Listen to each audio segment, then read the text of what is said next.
அவர் பொண்டாட்டிக்கு போடு. ஐயோ ஒரு பொண்டாட்டி நம்பர் இல்லையே. போதுமியா, போடியா போடியா, ரொம்ப நடிக்காம. ஊர்ல இருக்க பொண்டாட்டி நம்பர் மொத்தம் வாங்கினதே இருக்கும்.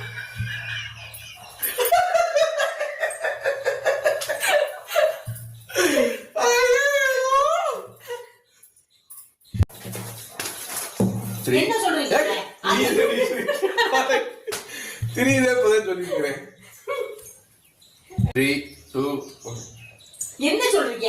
இப்பதே குரூப்ல வந்து அதே போன் பண்ணி கேட்டேன். சரி வைங்க, நான் சொல்றேன். ஏங்க உங்க ஃப்ரெண்ட் சரவணன் என்னமா ஆஸ்பத்திரியில அட்மிட் ஆயிருக்காராம்ல? ஆஸ்பத்திரியில அட்மிட் ஆயிருக்கானா?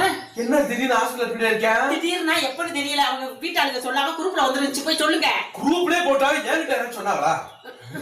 யோ யாருக்கு போன் போட்டுக்கிட்டு இருக்க? சரவணனுக்கு. ஏ கூறு போட்ட குப்பை மாடு. சரவணனுக்கு போன் போட்டா எடுப்பாரா? சரவணன் பொண்டாட்டி கூப்பிடுங்க. ஐயோ பொண்டாட்டி நம்பர் என்கிட்ட இல்லையே. ஊர்ல இருக்க பொண்டாட்டி நம்பர்லாம் வாங்கினதா இருக்குடி, ரொம்ப நடிக்காத, கூப்பிடு.